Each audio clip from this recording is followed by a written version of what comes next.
Faremo tutti la nostra parte. Il parco è uno strumento che ha funzionato bene sin dalla legge sua istitutiva e che dovrà sempre di più svolgere quella missione di valorizzazione, oltre che di salvaguardia dei nostri beni, ma anche di ampliamento degli asset che offriamo in termini di beni culturali al flusso turistico. Il lavoro che è stato fatto in questi anni è un buon lavoro. Speriamo che non ci siano contingenze normative che arrivino e che facciano in modo che possano in qualche misura impoverire dal punto di vista finanziario una macchina che sta dando buoni frutti. È una presenza che mi onora da un canto e mi attribuisce particolari responsabilità dall'altro.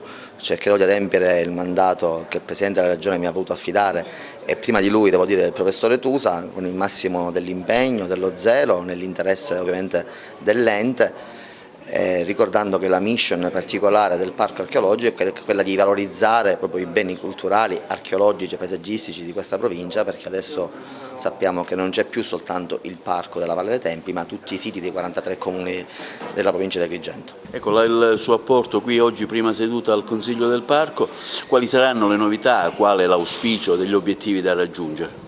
Ma rispetto alle novità e agli obiettivi da raggiungere sono curioso di sentire la relazione. Oggi è la seduta di insediamento del Consiglio, quindi sono più in atteggiamento di, come dire, di valutazione dello scenario e anche di curiosità. Saranno il Presidente e il Direttore a illustrare le linee guide.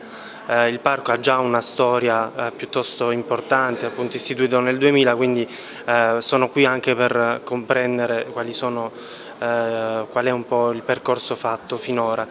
Sicuramente dedicherò il massimo dell'impegno, soprattutto per un debito di riconoscenza e di stima professionale nei confronti di Sebastiano Tusa, a cui devo la nomina che poi è stata confermata dal Presidente Musumeci, che ringrazio.